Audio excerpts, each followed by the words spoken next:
Hey YouTube, you're all probably wondering why nobody such as myself is making a Draw My Life video. Now I know I'm not a YouTube superstar like Ryan Nigahiga or Michelle Pham, and no one's ever asked me to tell my story before, but that doesn't mean that I don't have a good story to tell. In fact, it's actually a great story. My grandpa always said if you're going to tell a story, you should start from the very beginning. My story begins in a little village in the mountains of Laos where tens of thousands of other Hmong people lived about going their Hmong lives. Hold up. You probably don't even know who Hmong people are. Unless you do, then big ups to you, but if you don't, here's your super quick Hmong 101 history lesson.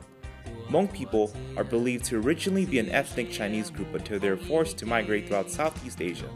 A large group of them ended up in the mountains of Laos. They lived there peacefully until the 1960s when Laos became a key battleground in the Vietnam War. Our Hmong men were recruited by the CIA to fight alongside the US with the guarantee that America would take care of them, win or lose. If you didn't know, Vietnam was a terrible war, full of many casualties, and we were not on the winning side. As the US started to pull out of Vietnam and Laos, so began the exodus of the Hmong people and the start of my story.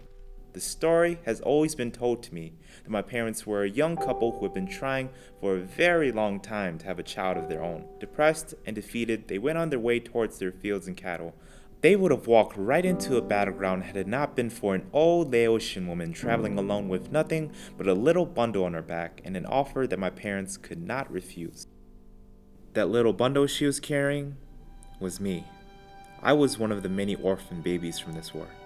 My birth father left my pregnant mother to fight the war, and he never came back. My mother died giving birth to me, and the old Laotian woman was just a neighbor who had also lost her entire family to the war. There was no way she could have possibly raised me on her own. It would have been a short race to see who could outlive the other, the old lady or the baby. The only stipulation the old Laotian lady gave was that they had to take me far, far away from this war. My parents quickly sold or left everything they had and disappeared into the night. We didn't travel with other Hmong families though. My father bribed an old schoolmate who was a high-ranking officer to secure safe passage for us to get to Thailand. We didn't have to swim across the Mekong River underneath gunfire like so many of the other Hmong families, and we barely stayed in the refugee camps as we got sponsored right away to come to America. Our refugee story was not as tragic as so many of our fellow Hmong families. I'm thankful for that, and I will never forget what my parents gave up and what they went through so that I could be sitting here today, doodling and entertaining you. You should thank them too. They deserve a medal. Our sponsors were a nice Lutheran family in St. Paul. They tried to teach us how to live in what seemed to be a whole new world, but since we didn't speak any English and they didn't speak any Hmong, it was extremely hard to communicate. I remember my father wanted to go hunting one day because he was bored and we were hungry. And all the Lutheran family kept bringing over were hot pans of meshed up food covered with cheese and more cheese. Side note, if you're from a third world country, easy on the dairy. It really didn't sit well with my father, which is why he went out for his own food. After what seemed like a very long time, my father returned with a blood-stained shirt accompanied by a police officer, but no animal. My father did shoot a deer with his arrow that day, but never had a chance to take it home, since the family who was picnicking 30 feet away in the same park had called the police on him. Haters. Later that summer, I started preschool, but all I wanted to do was stay home and watch our little television in the living room. My favorite cartoon show was about a mouse, but not just any mouse, not one that got chased by a cat or one that had his own theme park. My mouse was Mighty Mouse. I lived to watch Mighty Mouse. My first English words were the Mighty Mouse theme song. You come to see the day, it means the Mighty Mouse is on the way. It's serving his and to rise. Mighty Mouse will join the fight. Yup, so I loved Mighty Mouse. So much that my mom went out of her way to find me the only Mighty Mouse piece of clothing she could find. Underwear. I was so excited, but as new immigrants, we didn't even know what underwear was, let alone how to wear it. So I deferred to the great Mighty Mouse and I decided to wear it just like he did. Yep, folks, I wore my Mighty Mouse underwear over my pants, with a belt. And my parents sent me to school like this, not knowing any better. That's okay though. I bounced back, I aced preschool, I went on to excel my primary grades. My parents, on the other hand, found it really hard to find work. They eventually came around and tapped into their strong skills. The Hmong community in Minnesota was growing, and with that meant the needs for culturally specific resources. My parents started with what they knew best: farming. They sold vegetables at the farmers market and soon opened a grocery store, which over time became the largest international market center in the country. Yep, my family owns Fuji International Market Center. While my parents were busy building their empire, I was busy navigating the turbulent stages of middle school. We still lived in St. Paul, so I attended the local public middle school along with hundreds of other Hmong students. This was way back in the late 80s when Hmong gangs were a big part of growing up.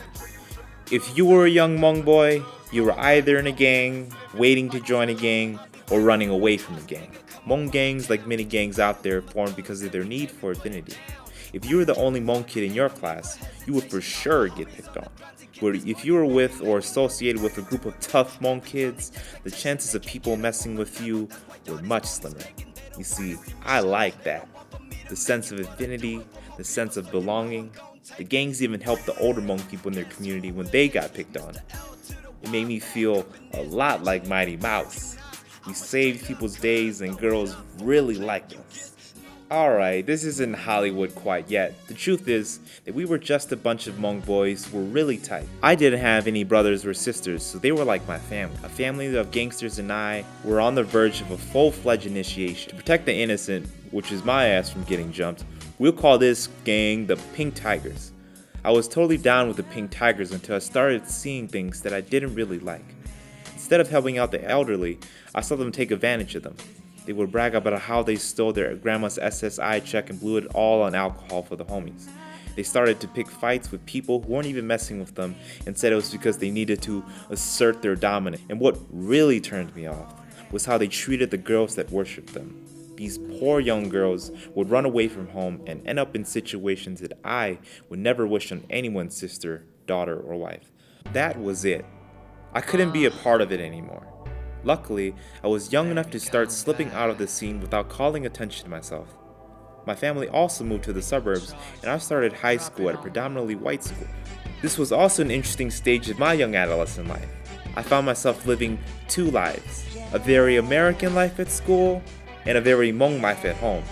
I honestly had a really hard time defining who I was, which was probably why I became Korean. Yup. This was also during the Korean drama craze. I couldn't help but to conform. Shoot, I already had the hair. Laugh if you must. This look was really working for me. I got a lot of dates. I even dated the homecoming queen and took her to prom.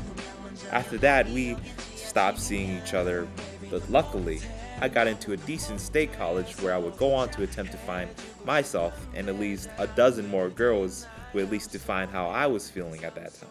My college period marked a new beginning for me, but the end of a 20-year marriage for my parents. Ironically, they cited the same reasons for the divorce as I had for my breakup with the homecoming queen. Yup, friends, a word of advice. Go to college. Don't settle for anything less than a 4-year co-ed institution. My college days were filled with girls, parties, girls, a couple of insightful courses, and of course, more girls.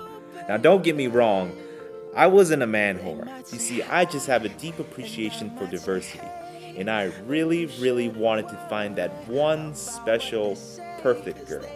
No one can say that my search for the perfect girl wasn't thorough. Shoot, I dated some goody-goodies, and a hot baddie. I dated super smart scholarly chick, an emo girl who made me watch Twilight New Moon 3 times in a row, very traditional Hmong girl, a Hmong beauty queen who actually almost convinced me to compete in the male Prince Charming contest. I think I dated an anime for a little bit. She just always dressed like an anime. All throughout college, I was trying to find the perfect girl. I felt this strong sense of urgency to find someone. Now, I don't know if it was because of my parents' divorce. Whatever it was, it never got resolved. Just stalled. I finished college and started working. I stopped dating to focus on my career. It's funny how when you least expect what you're looking for, you find it. Love can't be rushed. It finds you. And if you're lucky, love will be gentle and kind, allow things to happen in just the right amount of time for yourself first, and then for everyone else, and eventually, the world. Love will complete you. It will make you whole and it will have you at hello. It is essentially the only thing that really matters. It's too bad that I met her. Love, that's her name. Her parents named her Love, and I met her way too late.